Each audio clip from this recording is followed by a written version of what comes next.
Hey, I'm Casper, and if you got a problem with me, go smoke my homegirl about it. She's basically the chief executive officer of problems I started.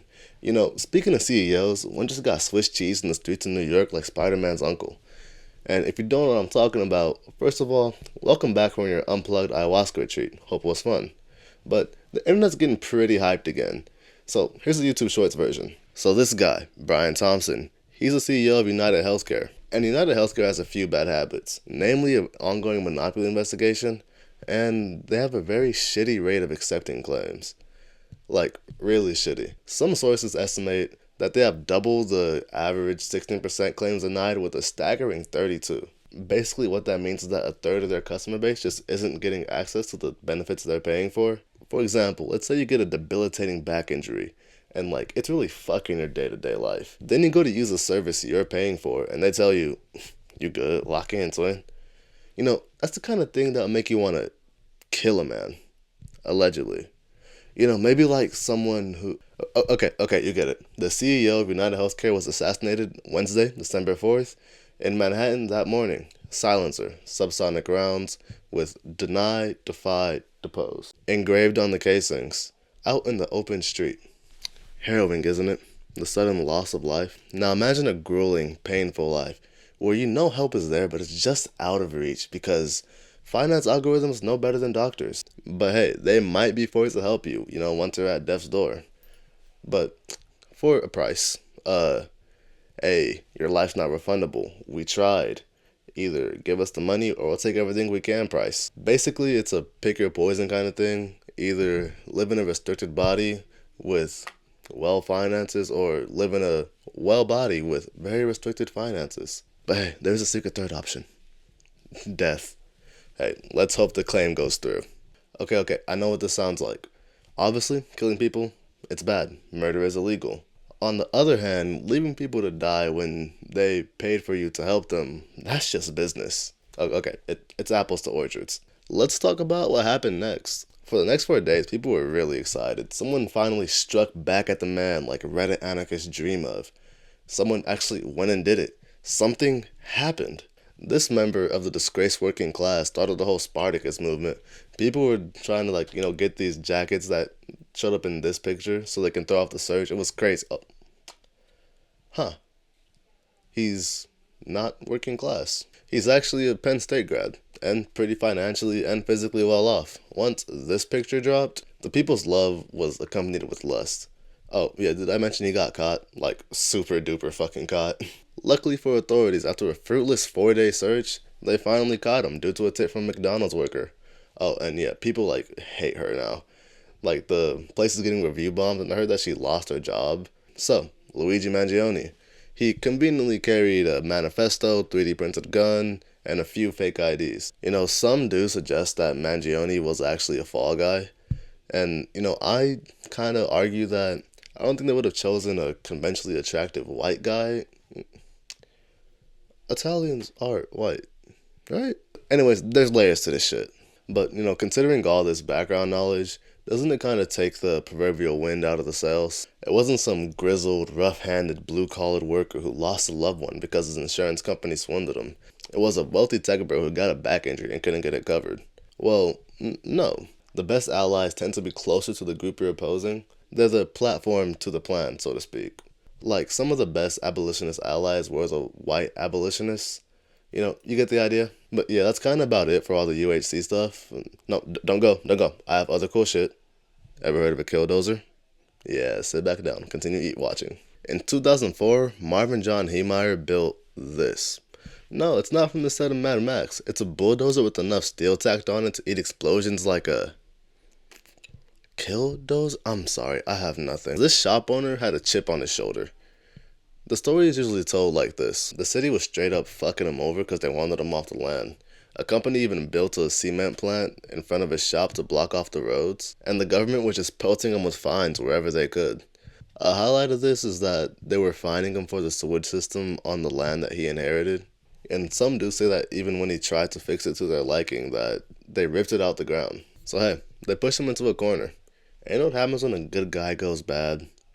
He makes a contraption and plows through the city. all while making sure not to harm a single soul, except for when he shot himself like a goddamn hero. No, really, Marvin Heemeyer is a hometown hero, a folk legend, a working class man punched up, broke shit, to show these goddamn elites they can't just push it around how they want. But is that what really happened?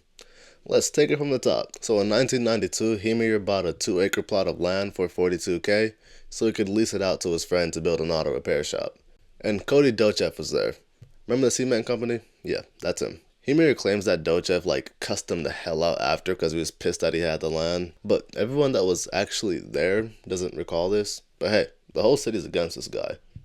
They're gonna make some shit up. That's one of the more important points. The whole sewage thing. So his method of keeping the yuck out of the yum was an old buried cement mixer. And that didn't cut it. At least not for the government. To be fair, on one hand it was his land and if you want to keep your gruel in an old tool, more power to you. But on the other hand, if you're gonna be in a society with other people, you kinda gotta follow the rules and regulations. That's part of being in a place where we do things, you know? So they gave him two options: either pay a fee to connect the city's sewage lines, or build a septic tank. The former would have been around double the price of his original plot of land. Oh, and yeah, by the way, this is all on him now. His friend backed out of the whole leasing thing because of environmental issues.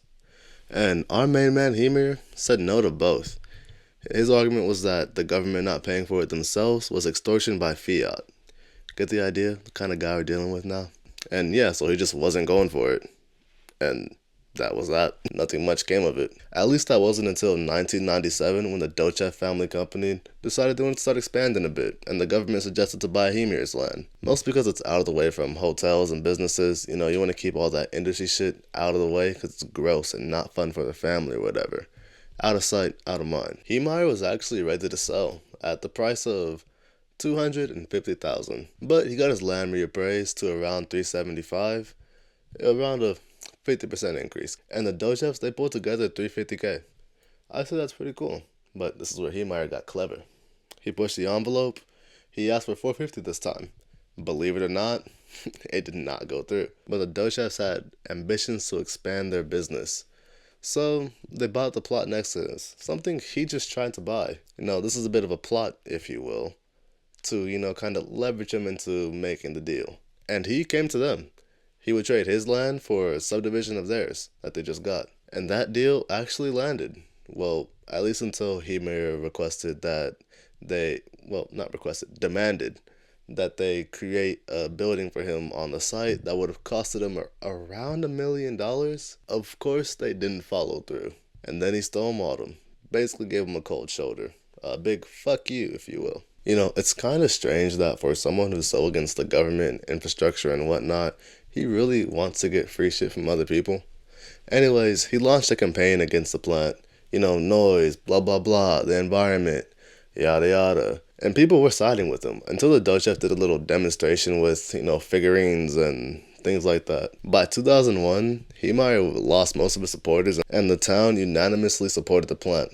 Except for him, of course. So he had to get clever. He protested on the grounds that building the plant would block roads to his shop, which wasn't true according to multiple sources and aerial photography. Running out of options, he buys his time. And later that year, the Dochevs contact him and they're like, hey, we'll connect a sewer line from the plant to your home free of charge. Just drop the lawsuits. Boom. Problem solved. You know what he does?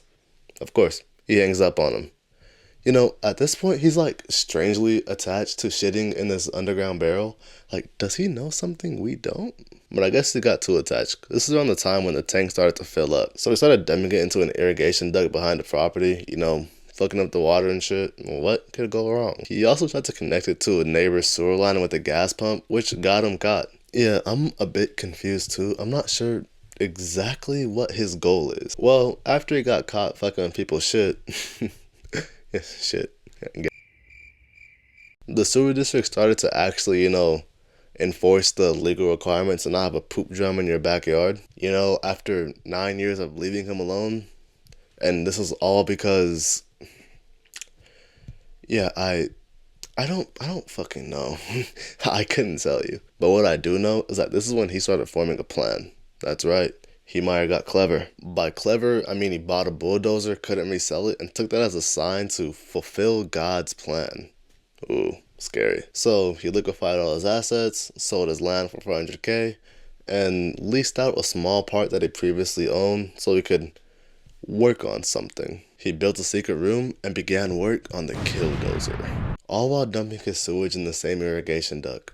What a man. Fuck those creek farmers. And it's honestly kind of funny because within a day of the purchase, the new owners connected the sewage system. So for a year and a half, he worked on this. Let's tell you the specs. 12-inch thick plates of steel on the cabin, engine, and treads that made it immune to small rounds and resistant to explosives. Bulletproof cameras on the outside with monitors on the inside and fans to keep them cool, along with 3 gun ports, one for a .50 cal, one for a .308, and one for a .22 caliber rifle.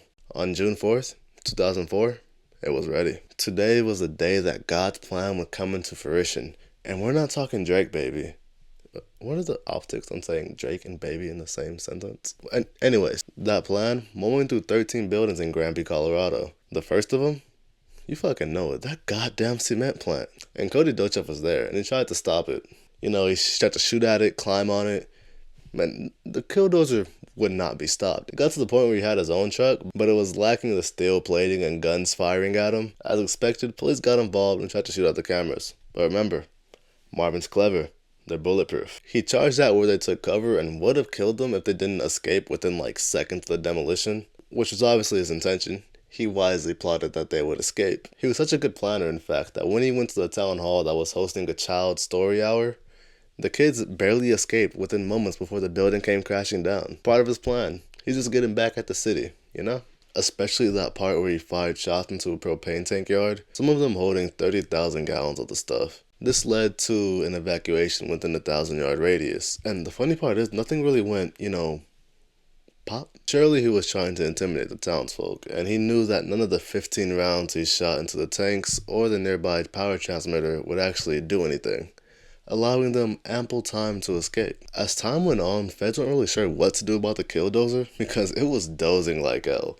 They played with some ideas like a Javelin anti-tank missile or an Apache attack helicopter, but eventually it kind of solved itself when he got blocked into a building by a scraper, and then his treads fell into a small basement underground, leaving him trapped there with a damaged radiator and a leaking gas tank. Out of options, he, pow.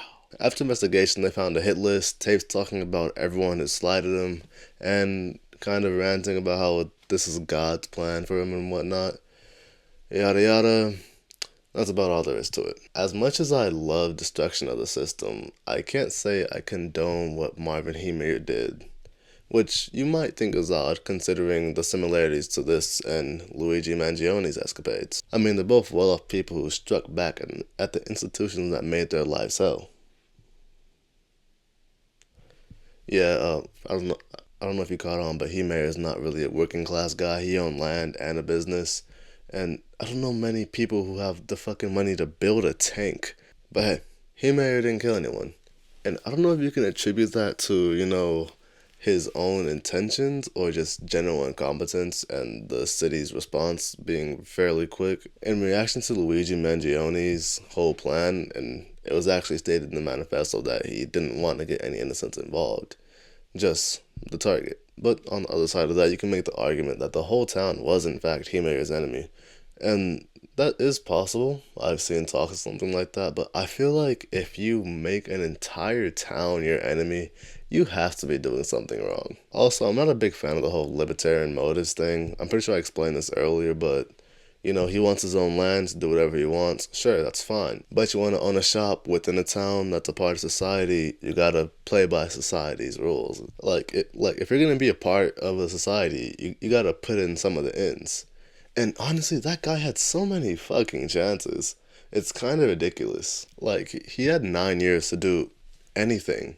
And he just chose to make impossible deals and make his problems everyone else's. Although you may have noticed there's a stark contrast between the amount of information we have compared to Luigi Mangione's case. So maybe in a few days this could all be flipped on its head and I'll look ridiculous. Which is fair because I'm recording this video pretty shortly after he was captured. But as it seems now, Mangione was stained by the system and did something in retaliation. Yeah, UHC has a new CEO, so I guess nothing really ever happens. If you have any comments, criticisms, or complaints, there's a section for that down below. If you liked the video, like it. If you didn't like it, don't. And if you want to see more like it, subscribe. Adios.